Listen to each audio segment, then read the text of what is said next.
paid for my tuition. That would not have paid for my tuition. Hello, Victor. Welcome to Refugee Talk. Thank you, Milan. I'm excited, super excited, honestly speaking, finding myself here. Trust me, this is such an amazing program. Like trying to bring the voice to be heard. It's more like advocacy for the voiceless. So, shout out for this program. Shout out. Thank you so much, Victor. Let's just start from this question, as always, that I do in my podcast. How did you start your journey in Canada? Well, my journey in Canada, it started with a very complex story, which is also very bad. Honestly speaking, when I started from a country of origin in 2014, which is the Democratic Republic of Congo, well, due to conflict war between, the rebels, the group rebels which call themselves the M23. So basically, it's a group which started in 2009, and basically they start and they had agreements, hopefully had something totally to take over particular provinces within the Democratic Republic of Congo. And of which there are a lot of things which are being spoken out there. When it comes to this issue, like everybody says whatever they want, like sometimes people say it's the world which is involved. It's a little bit complex story because they claim that those people who fled from Malawi, the civil wars took place in 1994. They were influenced in the Australia, they are the ones who are the cause of that war. Of course, we can't let people imagine there because that would take much more time. So in 2014, when I came from a country of origin, I had to go through a couple of countries, which include Tanzania, Burundi, and then I searched for asylum in Malawi. And then, honestly speaking, the experience as a refugee was totally flabbergasting because having, of course, the limitations as a refugee, because the only right place where you have to be is in the refugee camp. So it means there's no freedom of movement, you can't open jobs, it's really hard. You can feel like you are totally limited. Moreover, the experience of trauma, from the lows, anxiety, so it's hard sometimes getting rid of certain kind of moments because every time when someone you recall about them, those memories they keep coming back and it's hard getting rid of them. And then I was in Malawi, luckily I carried on with my secondary school and I got good grades, of which qualified me to apply for those program, which stands for the World University Service of Canada. Shout out for this program because it's supporting thousands of young refugees in camp to carry on with their undergraduate program to fulfill their dreams. And that's how I made it. Wow. Wow. That's amazing, Victor. You had a long journey. May I ask a question regarding, as you mentioned, when you left Congo in 2014 and then you became a refugee in a couple of countries, what was the reason you became a refugee in a couple of countries and then ended up in, I'm sorry, I forgot the... Malawi.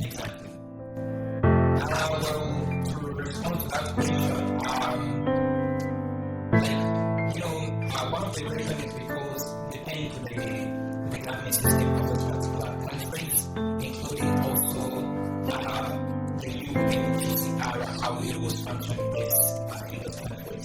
For instance, if you talk about Tanzania, but the moment we went there, we were seeking for a hostel and then asylum, but then unfortunately when we reached that country, refugees were no longer welcome. So that forced us to move to the next country, which was Burundi. And everything in Burundi, it was the same situation. But then, it depends also with how refugees are treated based on those countries. Like in Tanzania, there was a moment, of course, the camp was that highly active, but by the time we arrived there, it seemed like we didn't have that much information, which made us to move from the next country, Burundi, and ended up in Malawi. Because when we reached Malawi, the Malawian immigration, they welcomed us. We surrendered ourselves because they prioritize refugees. And then when we come to the refugee camp, that's the only place we saw that is where we can seek our asylum. Victor, you just made me to remember my own story. I came from a refugee background. To make you comfortable, I had the same situation when I left Afghanistan with my parents to Turkey. There was no UNHCR there because UNHCR stopped working or giving the protection asylum seeker, and I believe in 2017. And then we struggled a lot because UNHCR documentation was really important. As you mentioned, Tanzania was not able to give that. And then the same situation I had. And then we were struggling with that. I totally understand that. But I'm so glad that you moved to another country and then you were protected by UNHCR. Actually, despite moving to different countries and being protected by UNHCR, but then the life as a refugee was too limited. In a sense, you are not treated just like the rest of other citizens of the country. So, but to me, the only right place you have to be is a refugee camp. Moreover, like the challenge of not being familiarized with the language which is spoken in this country, it comes to be that much specific. Like in Malawi, there is a language spoken that is German. So if you are an intruder, someone who's just coming from a different country, and you're not familiarized with the language, it becomes very hard in adapting and being accepted within the Malawian culture. Right. So it feels more like a discriminating experience, isolated, and moreover, self-reliant. Right. Exactly. You talked about the refugee camp. How was the situation there? The refugee camp situation was really cumbersome. And I call it the survival of the fittest. Yeah. Because individuals are trying their best as they can each and every day to survive. Looking at having no job opportunity, looking at having no other reliance rather than just WFP, which stands for the World Food Program. So you come across like there's a family which are having more than 12 individuals, and all like their meal program, you come across like a family is only eating rice in a week. That's very flabbergasting and very dangerous, honestly speaking. Moreover, the hygiene there is very poor because people are then exposed in a crowded area, of which like people have to strive for the water, they have to strive for electricity, and some places they don't have the basic electricity. So it's really hard to be honest. Yeah. What is that moment or a day that you can never forget from a refugee camp? You were sitting and then thinking about, why am I even in the refugee camp? Why the world changed? This is not our fault. We are the victim. Politics brought this. Politicians brought this on us. Have you ever thought of that? Or, yeah. There are a couple of things and events which I will never forget. The experience being a refugee. For example, the struggles I went through. Like each and every day when you glance at your parents, they're relating to the stories that you went through. And like some of us, like our parents, they have been refugees for years. Something which they were born in, and they have been going through the same situation. So when you look at them, how they're striving just to feed you, at the same time you are also dealing with the studies, looking at the experience of like being isolated by the Islam, like the country you are in, looking at the eating schedule that you have in your house. Simply to me, like finding a meal is still a difficult situation. Trust me, I can relate like to my own personal like story. It can be a little bit different, but trust me. There are times when I could hear other people's stories and I would realize that mine was even minor. Because there is other like family, they were basically residing in in a camp, we have different zones. So there was this one which is called Lissungo. Lesingo. Lissungo, that's how it's pronounced. It's very Latin. So when I visited that family, there was a mother, she had 3 kids. Her husband was killed, the children in the conflict war. And then she was a refugee. I'm sorry. Okay. And then, when I tried to interact with her, how she, like what she does on a daily basis in order to feed her children, also to survive. Trust me, if you hear the story, it's very touching. Because the mother, what she does, obviously she works as a house cleaner, but then that kind of a job is not like paying enough in order for her to support her children. Yeah. Exactly. So when you hear this kind of stories, when you try to reflect yours, this such kind of situations are always really common at the moment in Right. Thank you, Victor. I also know Victor say very valuable words. Like his words are really powerful. And I just remembered that Victor is a poet actually. And I should not miss that to ask him if he can share some of his work with us today. If you have, thank you. If you have any poem regarding refugees or the camp or your life or people's life or our life, you can just tell us, please. Well, I have a couple of pieces. Recently, I just wrote the one which carries a great inspiration from the World Youth Festival of Canada for supporting their refugees. In making it feel like being able to go and achieve their goals. So I don't know if I really have to recite it into the piece because it's going to take me much time. Just would like to know how many stanzas are you first that I should recite for you? Let's go. I don't know, whatever you're feeling comfortable. I'm okay. I love to hear from you. Please go ahead. Sorry, I'll have to go. No worries. And it basically talks much about what refugees they go through, and they're not the cause of that. As a suggestion, what the world should do in order to bring a change. Yeah. So this piece, I wrote it. Take your time. That's okay. Yeah. All right. There you go. So this is the piece. I chose to entitle this piece just a word. The greatest inspiration behind this piece was just the people. War conflict is melting human existence. In other case, yes, this conflict is still ongoing just for personal interest. But then they're considering lives which are being melted down each and every year. So it's not like as a victim, I was making this point as a victim, just they should give us a chance of expressing what we're going through. Wow. And they should reflect just at least for a second and understand how really there is difficult for us. Which is why I claim we should just give us a second of expressing the single word. Right. I chose to entitle it just a word. So it goes. Life used to be the headquarters of our happiness. But guns and bullets we kissed, they took all our joy and left us with bleeding soul, a slept in fall.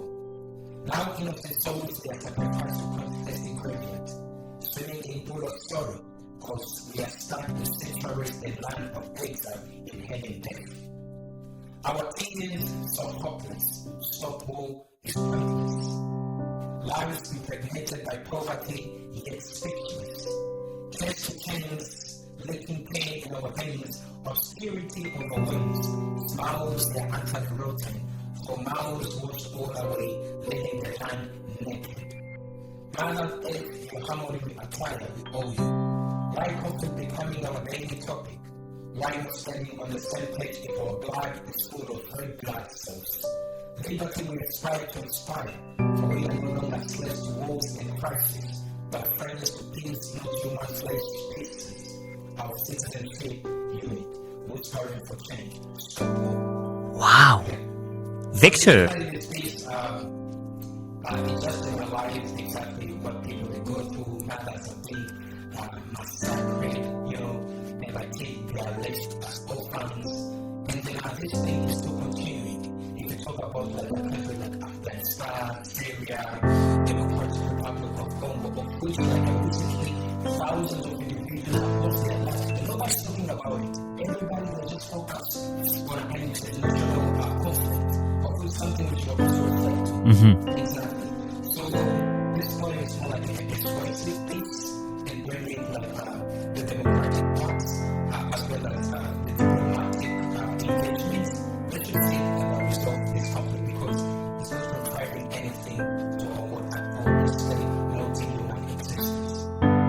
Wow, thank you so much, Victor.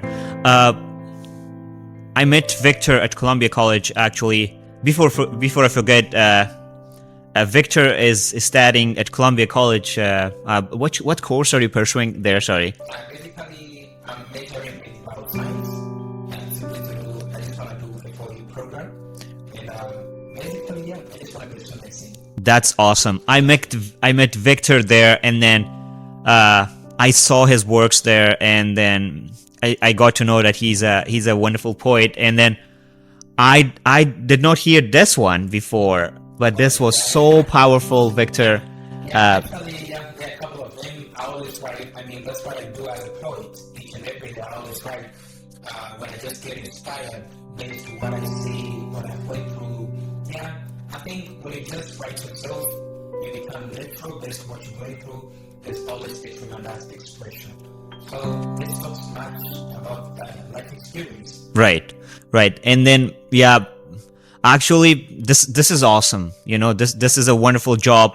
And then a lot of people did talk about Victor to me from college, from Columbia College, especially Sophie, who is taking care of the international students. Exactly. Actually, Sophie, she's an amazing lady. Yes. I have never come across colleagues speaking the fact that she's a philanthropic, Yeah. and charismatic, regardless, like the country background, regardless, all this, she's very good.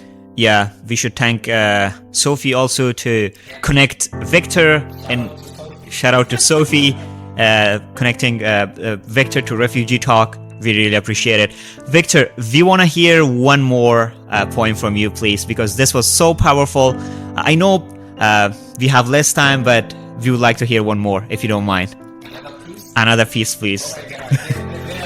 I know there are a lot. Yeah. Okay, I'm okay because I'm a poet. That's what I do. Yes. So simply to me, if I'll have to recite another one. Yeah. Thank you, because of this one. Does it have to be also like related to refugee experience, or should be a different topic? Whatever you feel comfortable. Okay. Anyways, like not all the time you have to speak about side hobbies. I think this time let me just refer to something else. You got it. Exactly. So well, this piece I also wrote it very recently. I chose to entitle it "Mirror of Beauty." Well, actually, poets we are different. There are those who are inspired writing about romantic pieces. Others are inspired to write about life experience. But then I always find it very funny, when I talk about generally, So this piece is entitled "Mirror of Beauty." So the greatest inspiration behind this piece is my mom. My mother, she's everything to me. She has always been there, through all difficulties. She's been there as a support. Yeah, so this piece is more like a grounding of gratitude to her. Shout out to Victor's mom. Exactly, thank you. So here it goes, Mirror of Beauty. A dazzling beauty eyes, profound of happiness. Her deeply seductive lips, melt monsters to death. It's so full of perfection, incarnation of angels and rainbows. With an immortal smile, the sprouting morning gleaming star. Like a magnet she attracts, for safety you must keep your distance. She shines no one can dim, for she is a flame, named joy. A glance at her beauty, it brings angels to dance, leaving all creatures speechless. Had I pray to embrace her sanctuary. Yeah, chocolate of my emotion, chocolate to heal my emotion cancer, yet in vain. The paradise is amazing, her nature is crazy. A perfume of blessed roses, she walks in glory, the sprinkle of life, queen of beauty, the modern Elizabeth, a simple being with a deep, not pompous but humble, the chemistry of beauty and mystery, dear man. Yeah, I just have to give you a little snap fingers, Yeah, that's pretty. That was powerful. Really? That was so meaningful and deep. For the compliment. Of course, yeah. That was so good. Talking about your mom, Victor, I don't know where your mom is right now. She's of course in the refugee camp. Where else do you expect her to be? Yeah, I know, like, it's hard, yeah, but we don't have an option because in life, you don't have to wait when the right time comes for you to choose to be happy. I think you should always give a smile despite hard moments, difficult times, and that's one trait which I learned in life and it's really helping me. So sometimes I understand to talk about different situations, but I always keep it a laugh. This podcast is also a platform for refugees to say their words, their feelings. If anyone is hearing in this podcast who can do something for Victor's mom or to other refugees, please reach out to us or reach out to Victor. And then if we can do anything about Victor's mom or the family and which are in a refugee camp right now. Specifically, it's a refugee camp, a camp in Malawi. In Malawi. A camp with no electricity. A camp with poor hygiene. Right? A camp with no future. Exactly. It's a camp. Yeah, that's basically how we should describe it. Simply to me, in that camp, people are not living, but they're surviving. Exactly. They're surviving. There are two different things. When Victor is talking, he's mentioning there's two different things between surviving and living. So they're surviving, they're not living actually. Yeah. And then it's really hard to be in refugee situation. We can never understand that situation. Yeah. It's really hard. Can you tell us also, like, do you talk to your parents every day, to your mom, or what are the internet connections there? Yeah. Due to different time zone, it's like keeping in touch with them. But I try as much as I can during night times, especially midnight, because I can tell like their side it's morning. Yeah, I try to get in touch with them, though sometimes it's hard. The fact like having like issues, but then I try the best as I can. And the experience is still just the same. Still going through same challenges and struggles. Yeah, hopefully I can be probably the morning light as a star in Latin, which we call the Stella Matutina. Hopefully I can bring it to them, hopefully, which is why I'm working tirelessly. Yeah, because like giving up is more like an insult for them because they depend on me, they believe in me, and trust me, I'm gonna give it a try. Right. Is there any hope for them at the moment? Are there any other ways that your parents can come to Canada? The only way which is there is through resettlement process, which also takes a couple of procedures. So it's not an easy step. It requires years, also some qualifications and criteria. Simply to mean you have to hold a refugee status, which is something they already have. Moreover, the United Nations High Commission for Refugee, they have to look into a case and see if you are eligible for being resettled. So currently, I can say their situation like of them being resettled or being it's very low compared.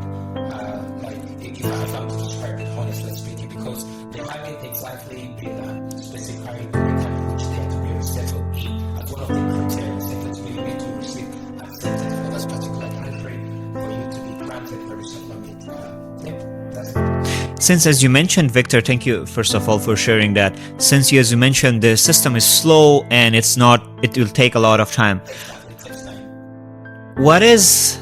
What is one thing you would change if you could tell to people who are listening, who are doing all of this process, if you could request them in this podcast and tell them that these people really need to be evacuated from a country to another country, to a safe place called home, not to survive, but to live? Well said.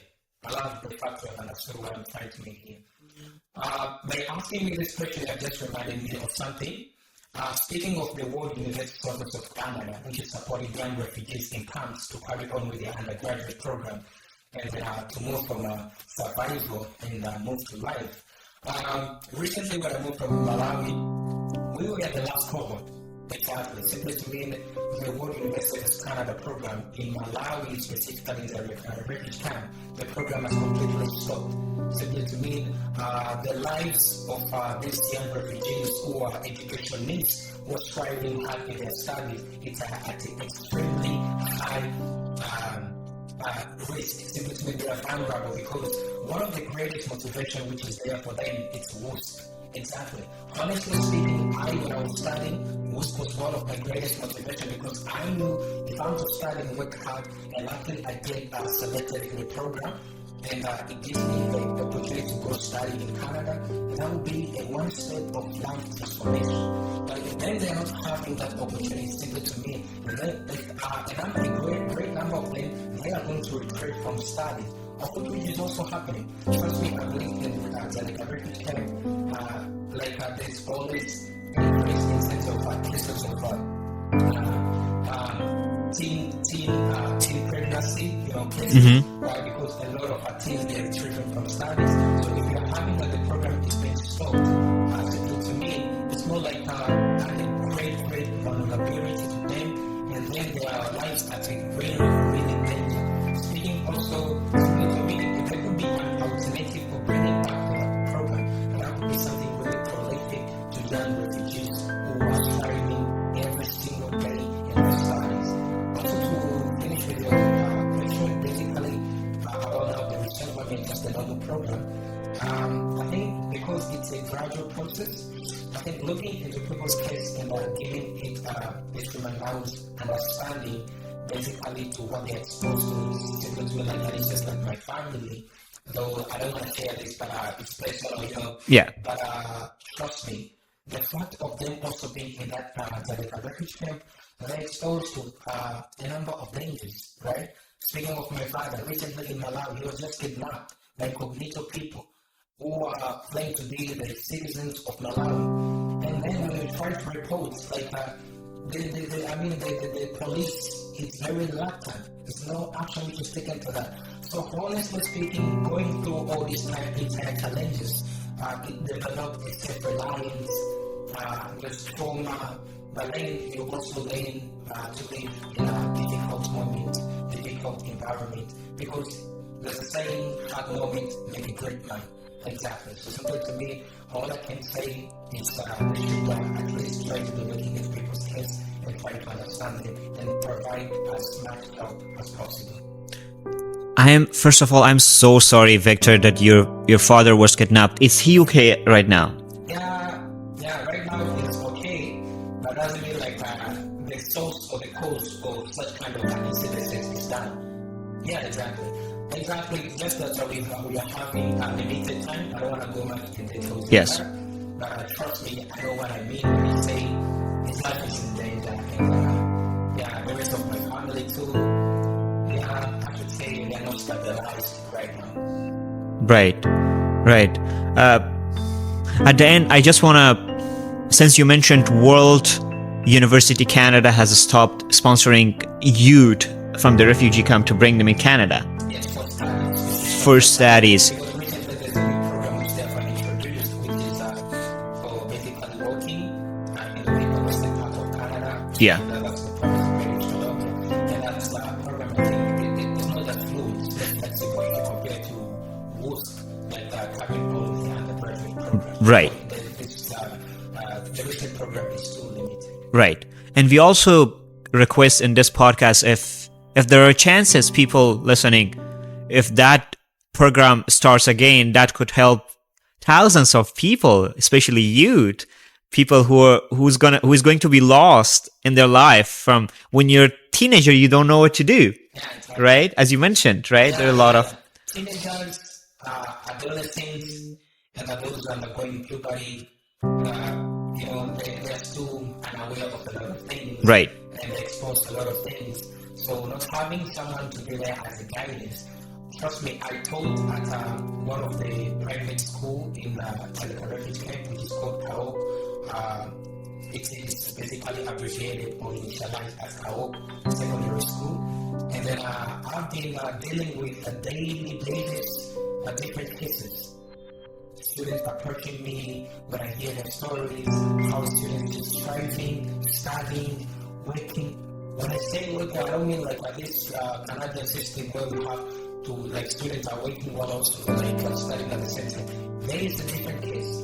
When I say working, they're not just like a kind of like good grades, you know, talking about like their family issues and loans alone. Trust me, it's very touching. It's very touching. So hence the program was one of the best options to make it through life. And let's hope it comes back. Yeah, let's hope so. And thank you so much, Victor. I wish we had more time to talk, but sometimes we can go for second episode with Victor. Yeah. He's an awesome poet. I will be okay with it. Yes, he's an awesome poet. I would love to hear more about his work.